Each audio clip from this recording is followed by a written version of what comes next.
Assalamualaikum warahmatullahi wabarakatuh.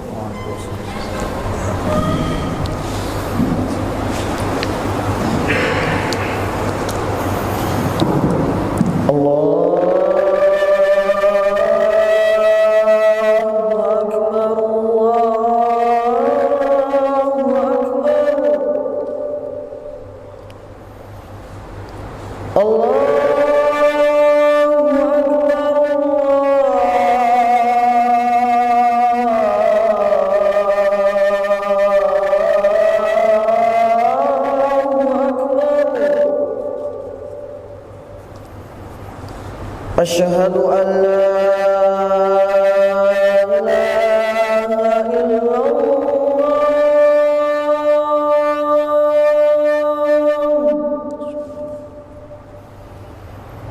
أشهد أن لا إله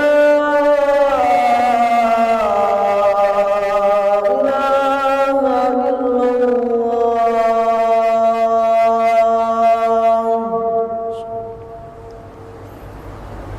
أشهد أن محمدًا رسول الله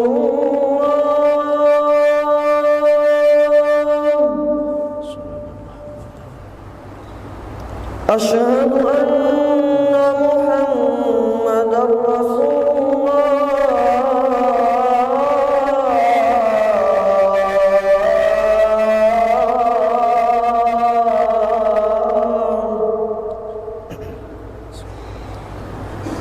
حي على الصلاة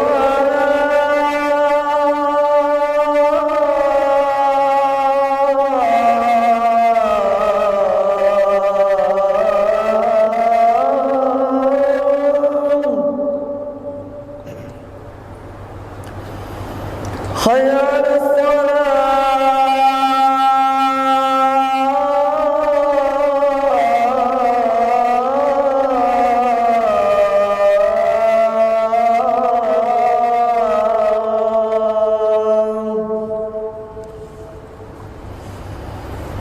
حي على الفلاح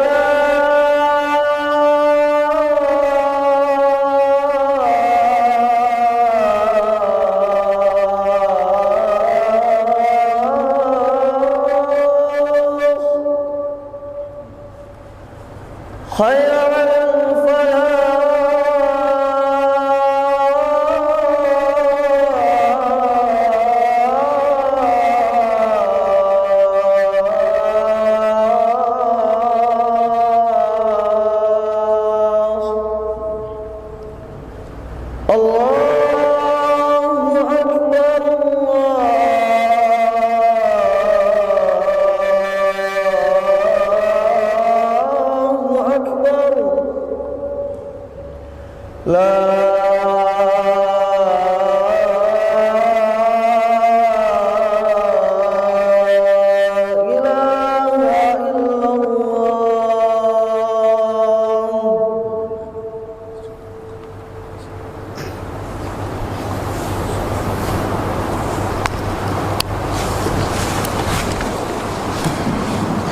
إن الحمد لله نحمده ونستعينه ونستغفره ونعوذ بالله من شرور أنفسنا ومن سيئات أعمالنا من يهده الله فلا مضل له ومن يضلل فلا هادي له وأشهد أن لا إله إلا الله وحده لا شريك له وأشهد أن محمدًا عبده ورسوله قال الله تعالى يا أيها الذين آمنوا اتقوا الله حق تقاته ولا تموتن إلا وأنتم مسلمون وقال تعالى يا أيها الذين آمنوا اتقوا ربكم الذي خلقكم من نفس واحدة وخلق منها زوجها وبث منهما رجالا كثيرا ونساء واتقوا الله الذي تساءلون به والأرحام إن الله كان عليكم رقيبا وقال جل جلاله يا أيها الذين آمنوا اتقوا الله وقولوا قولا سديدا يصلح لكم أعمالكم ويغفر لكم ذنوبكم ومن يطع الله ورسوله فقد فاز فوزا عظيما. أما بعد فإن أصدق الحديث كتاب الله وخير الهدي هدي محمد صلى الله عليه وسلم وشر الأمور محدثاتها وكل محدثة بدعة وكل بدعة ضلالة وكل ضلالة في النار. اللهم صل وسلم على محمد وعلى آله وصحبه ومن تبعهم بإحسان إلى يوم الدين. Sidang Jumat rahimani wa rahimakumullah. Marilah kita panjatkan syukur kita kehadirat Allah Subhanahu wa ta'ala, karena atas segala rahmatnya yang tak terhingga banyaknya, sehingga kita dapat hadir pada hari Jumat yang berbahagia ini. Tentunya jika dilihat dari faktor kesibukan, maka kita semua adalah orang-orang yang sibuk. Namun karena dorongan keimanan yang ada, kita dapat mengesampingkan urusan sebagai salah satu penyebab terbukanya pintu rezeki dan tambah panjangnya usia manusia. Rasulullah sallallahu alaihi wasallam bersabda dari Abu Hurairah radhiyallahu anhu berkata bahwasanya Rasulullah sallallahu alaihi wasallam bersabda, "Man ahabba an yabsuta fi rizqihi wa an yansalahu fi atharihi falyasir rahimah." Maka barang siapa yang ingin diluaskan rizkinya dan dipanjangkan usianya, falyasir rahimah, maka hendaknya dia menyambung tali silaturahimnya. Hadis riwayat Bukhari. Ini adalah tawaran terbuka yang disampaikan oleh Rasulullah sallallahu alaihi wasallam, yang tidak berbicara kecuali berdasarkan wahyu. Maka barang siapa yang ingin memiliki rizki yang banyak, usia yang panjang, maka hendaknya dia menyambung atau menghubungkan tali silaturahimnya. Imam Bukhari, penulis kitab Sahih Bukhari, memberi judul pada hadis di atas, bab orang yang dilapangkan rizkinya dengan sebab silaturahim. Silaturahim juga merupakan sarana menumbuhkan kecintaan terhadap sesama. Silaturahim juga menghindarkan diri dari su'ul khatimah, kematian yang buruk. Silaturahim juga merupakan ketaatan yang disegerakan pahalanya oleh Allah Subhanahu wa ta'ala. Hadirin yang berbahagia, sebagian orang telah mempersempit makna silaturahim ini hanya dalam masalah harta semata, sehingga silaturahim dalam pendapat mereka ini seolah-olah menjadi monopoli orang yang kaya saja. Adapun mereka yang miskin atau tak memiliki kelebihan harta akan sulit bersilaturahim atau tidak mendapat jatah sama sekali. Padahal silaturahim adalah usaha untuk memberikan kebaikan kepada kerabat atau upaya menolak keburukan dari mereka dengan menggunakan harta atau selainnya. Imam Ibnu Abi Jumrah berkata, silaturahim itu bisa dengan harta, yaitu dengan cara memenuhi kebutuhan mereka, atau dengan menolak keburukan dari mereka, atau menjumpai mereka dengan wajah yang berseri-seri, atau dengan mendoakan mereka.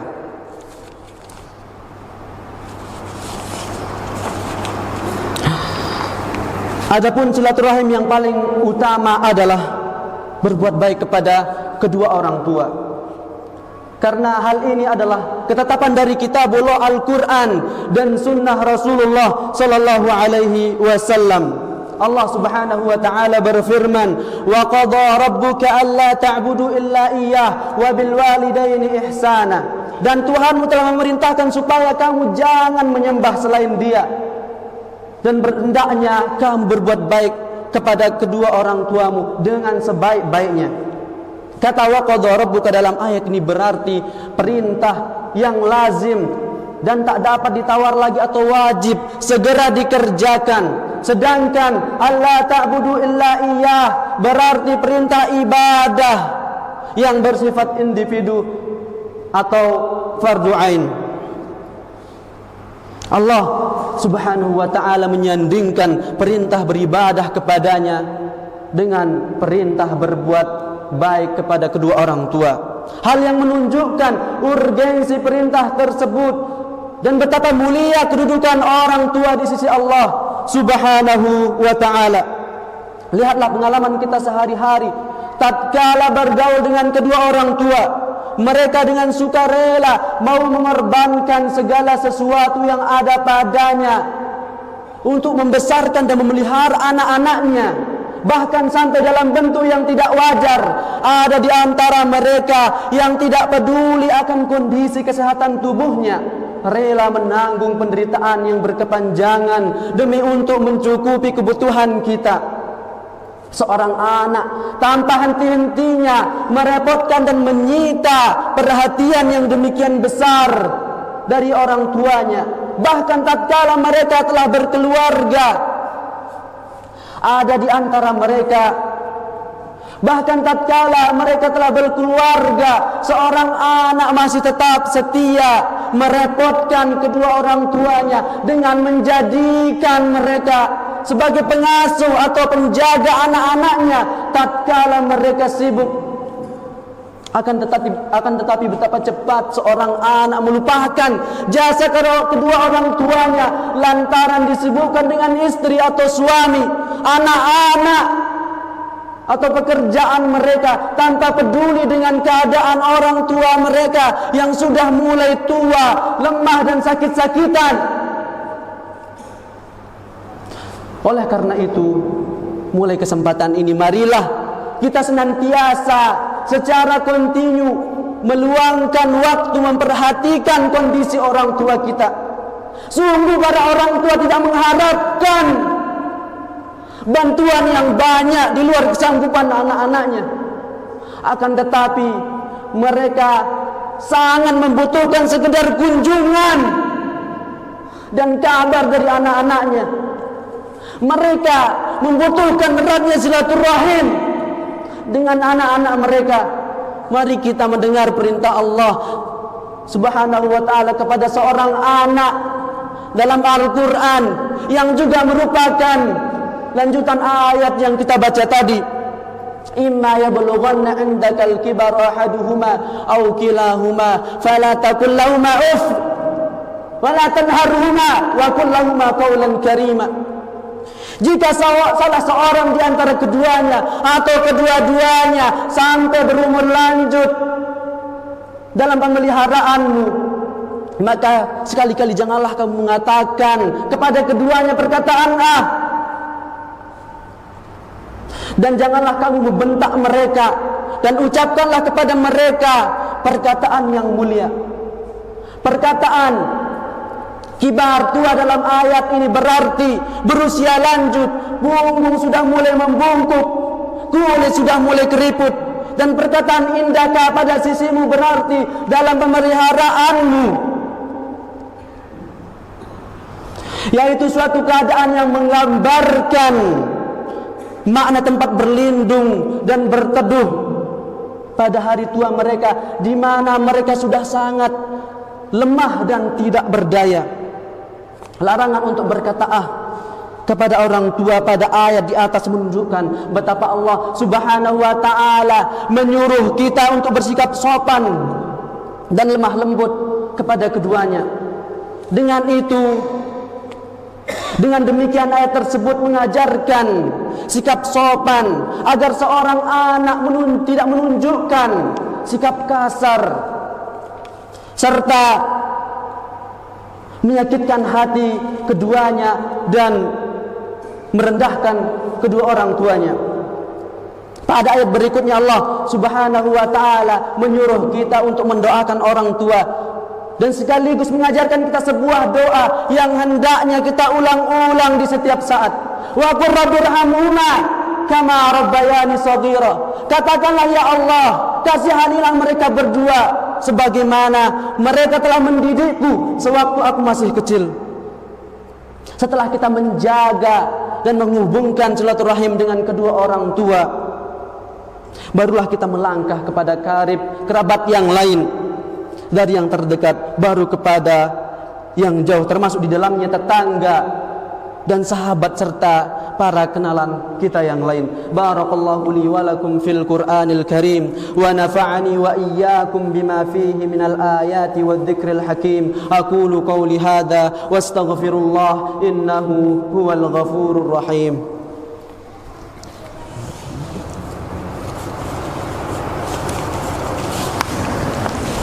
Innal hamdalillah nahmaduhu wa nasta'inuhu wa nastaghfiruh ونعوذ بالله من شرور أنفسنا ومن سيئات أعمالنا من يهده الله فلا مضل له ومن يضلل فلا هادي له وأشهد أن لا إله إلا الله وحده لا شريك له وأشهد أن محمدا عبده ورسوله. Sidang Jumat rahimani wa rahimakumullah. Akhirnya semoga sedikit ulasan dari hikmah silaturahim ini dapat memberi kesejukan bagi hati-hati kita yang kering dengan nasihat dan hikmah. Dan semoga Allah Subhanahu wa taala memberkati acara Jumat kita ini, melimpahkan rahmat dan ampunannya serta mencurahkan rizkinya kepada kita berupa bersatunya hati-hati kita dalam mertas persaudaraan yang telah lama kita idam-idamkan. Ibadallah, qala sallallahu alaihi wasallam, man shalla alayya salatan sallallahu alaihi biha ashran. Allahumma salli wa sallim wa barik ala abdika wa rasulika nabiyyina Muhammad wardallahumma 'anil arba'atil khulafa'il a'immatil hunafa Abi Bakr wa Umar wa Uthman wa Ali wa an sa'iri ashabi nabiyyika ajma'in وعن التابعين ومن تبعهم بإحسان إلى يوم الدين وعنا معهم بعفوك وجودك يا رب العالمين. ربنا اغفر لنا ولإخواننا الذين سبقونا بالإيمان ولا تجعل في قلوبنا غلا للذين آمنوا ربنا إنك رؤوف رحيم. اللهم عليك بمن يسب أصحاب نبيك، اللهم سلط عليهم والعنهم يا رب العالمين. اللهم اغفر لنا ولوالدينا وللمسلمين والمسلمات والمؤمنين والمؤمنات الأحياء منهم والأموات إنك أنت الغفور الرحيم. اللهم أعز الإسلام والمسلمين وأذل الشرك والمشركين ودمر أعداء الدين. اللهم عليك بهم فإنهم لا يعجزونك يا قوي يا عزيز. اللهم وفق ولي أمرنا لكل خير وأصلح بطانته يا رب العالمين. ربنا آتنا في الدنيا حسنة وفي الآخرة حسنة وقنا عذاب النار. عباد الله، اذكروا الله يذكركم واشكروه على نعمه يزدكم ولذكر الله أكبر والله يعلم ما تصنعون. ثم أقيموا الصلاة.